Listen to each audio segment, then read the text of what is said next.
There are 7 levels of NFL running backs all the way from busts to first ballot Hall of Famers. This system has been consistently accurate through every era of football. Each level gets more and more difficult to reach, and even though most backs don't make it past the middle levels, the select few that reach level 7 then reach NFL immortality. However, we'll start with level 1 running backs, who are infamous for putting out awful production on the field. So for level 1, we're just going to pick running backs drafted in the first 2 rounds of the NFL. It wouldn't be fair to knock any 5th round picks or UDFAs. Since we're going to be starting from the bottom of the barrel, we might as well start with the obvious, Trent Richardson. The poster child for first round draft bust. Drafted 3rd overall by Cleveland in 2012, Richardson managed just 3.3 yards per carry over his brief 3-year career. The Browns were so desperate to get rid of him that they traded him to Indianapolis just 2 games into his 2nd season. His career totals, 614 carries for 2,000 yards and 17 touchdowns. Absolutely abysmal for a top 3 pick. Monty Ball was drafted in the 2nd round by the Denver Broncos in 2013 to be the perfect complement to Peyton Manning's record-breaking offense. Instead, Ball proved that college production doesn't always translate to the NFL. The Broncos moved on quickly, and Ball was out of the league in just 2 seasons with a measly 731 rushing yards to show for his NFL career. TJ Yeldon, Jacksonville's 2nd round pick in 2015, had the size and the pedigree from Alabama, but never developed into the workhorse back the Jaguars needed. Over 6 seasons, he only ran for just over 2,000 career rushing yards spread across 60 games. A massive disappointment for a 2nd round investment. These level 1 backs share common traits: high draft capital wasted, inability to consistently gain yards, and careers that ended far too early. They serve as cautionary tales about the difficulty of evaluating running back talent and why the position has come increasingly devalued in modern NFL drafts. Level 2 running backs are fascinating because they're not busts by any means. These guys could absolutely ball out, and often they did. The difference is they shared backfields with other elite talents or found their best success in complementary role. At their peak, many of these backs could have been starters elsewhere, but circumstances kept them as 1Bs rather than 1As, much like Jamal Williams. Williams spent most of his career splitting carries in many different spots: Green Bay, Detroit, and now with the Saints. His best season came in Detroit in 2022 when he rushed for just over 1,000 yards and an impressive 17 touchdowns. David Montgomery perfectly illustrates level 2. In Chicago, he was a solid, dependable back who could get 15 to 20 carries and produce consistently. But when he moved to Detroit, he found himself sharing carries with Jahmyr Gibbs, and Montgomery became the perfect complement to Gibbs' speed. Another great example is Larry Johnson. And here's where things get interesting, because you may not know who Larry Johnson is, but he was the perfect complement to Priest Holmes back in the day with the Chiefs. Johnson had elite seasons though. In 2005 and 2006, rushing for over 1,700 yards in consecutive seasons. But early in his career, he was splitting time with the legendary Priest Holmes like mentioned before, and so a lot of his potential was ultimately untapped. Bo Jackson, perhaps the most talented player on this entire list. His NFL career was limited by his 2-sport commitment and injury. But he also played alongside Marcus Allen, who was a Hall of Famer. Bo was often the change of pace back, despite his incredible 5-point yards per carry. In his brief 38-game career, Jackson showed flashes of otherworldly talent, but he never got to fully showcase just how great he was. These level 2 backs prove that talent alone doesn't determine your role. Sometimes it's about timing, team needs, or simply being at the wrong place at the wrong time. But make no mistake, when these guys got their opportunities, they could absolutely dominate and show they belonged among the elite. Level 3 running backs are the backbone of the NFL. These are your solid, dependable starters who you can build a good running game around. They're not going to wow you every week with highlight reel plays, but they'll consistently give you about 1,000 yards.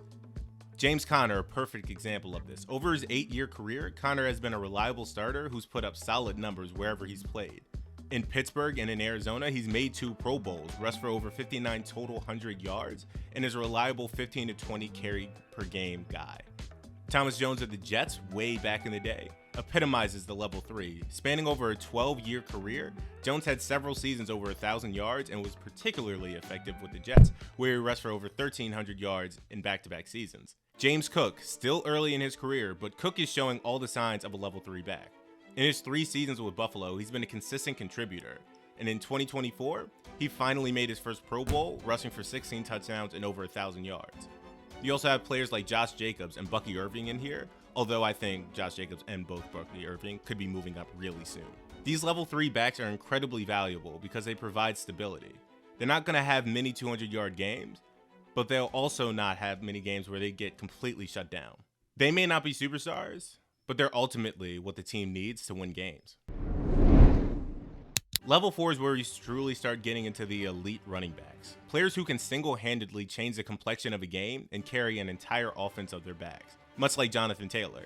Taylor burst into the scene and immediately established himself as one of the NFL's premier backs. His 2021 season was absolutely dominant, leading the league in rushing yards and touchdowns while earning first-team All-Pro honors.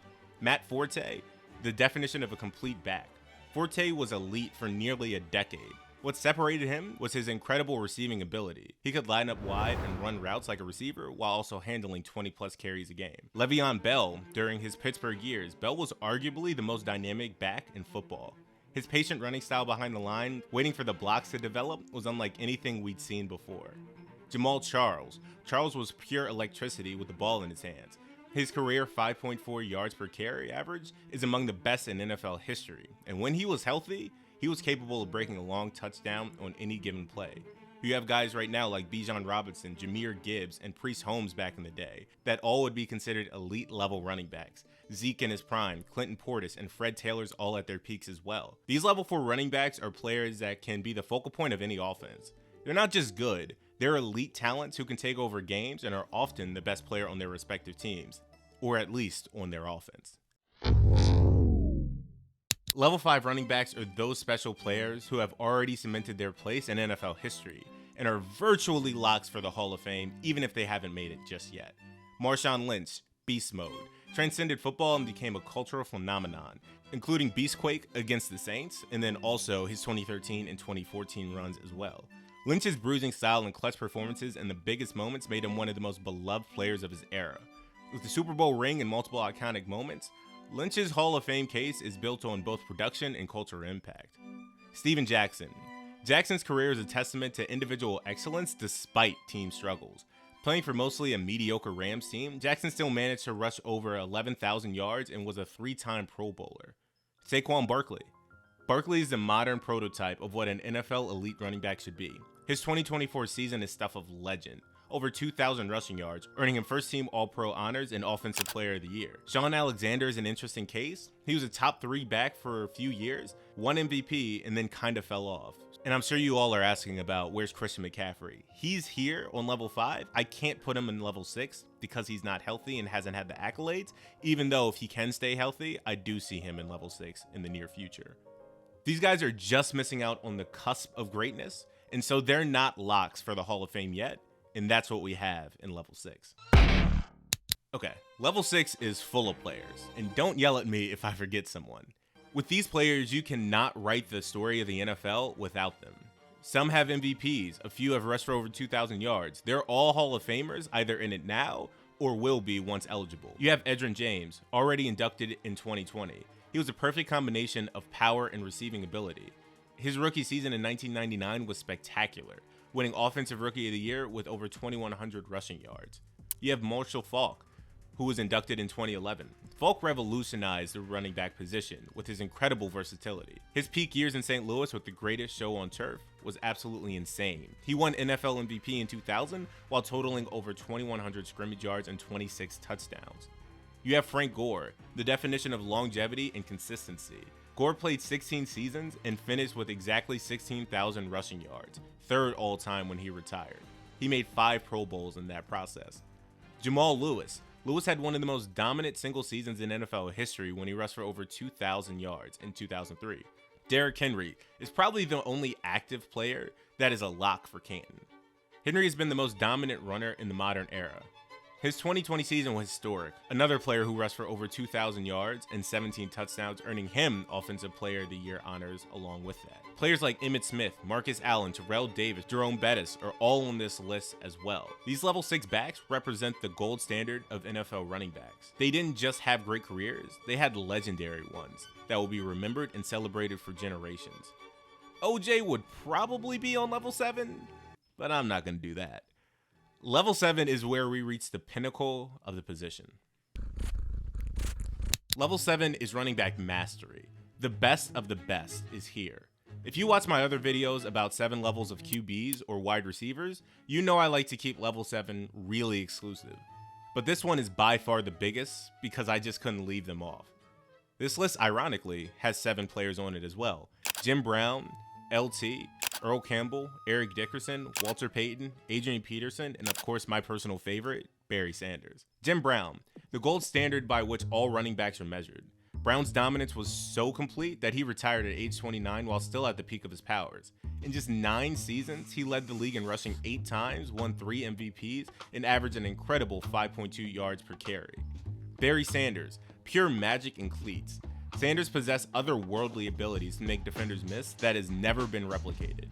His 1997 MVP season, where he rushed for over 2,000 yards behind one of the worst offensive lines in football, might be the greatest individual achievement in NFL history. Walter Payton, sweetness, was a complete package: power, speed, durability, and character. Payton held the all-time rushing record for nearly 2 decades and was the heart and soul of the Chicago Bears Super Bowl winning team in 1985. Eric Dickerson, the single-season rushing record holder with over 2,100 yards in 1984, a record that still stands 40 years later. Earl Campbell was a force of nature who redefined what power running could look like. Campbell's first 3 seasons were absolutely insane. From 1978 to 1980, he was top 3 in MVP voting, winning in 1979.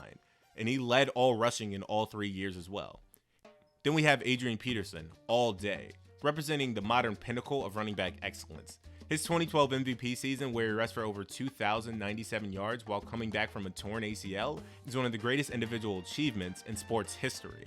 And then finally, we have LaDainian Tomlinson, was the most complete back of his generation and arguably the most dominant player in the NFL during his prime. His 2006 season was legendary. Over 1,800 rushing yards, 28 touchdowns, plus 56 catches for 508 yards and 3 receiving touchdowns. That's 31 total touchdowns, an NFL record that still stands today and may never be broken. And there you have it, the 7 levels of NFL running backs, from the disappointing bust of level 1 all the way to the immortal legends of level 7. This system is held true across every era of football because it captures not just statistical production, but impact, longevity, and the ability to transcend the game itself. The beauty of this system is that it shows the incredible range of talent at the running back position. Level 1 backs remind us of how difficult it is to succeed in the NFL, while level 6 backs achieve the ultimate recognition of Hall of Fame enshrinement. But level 7?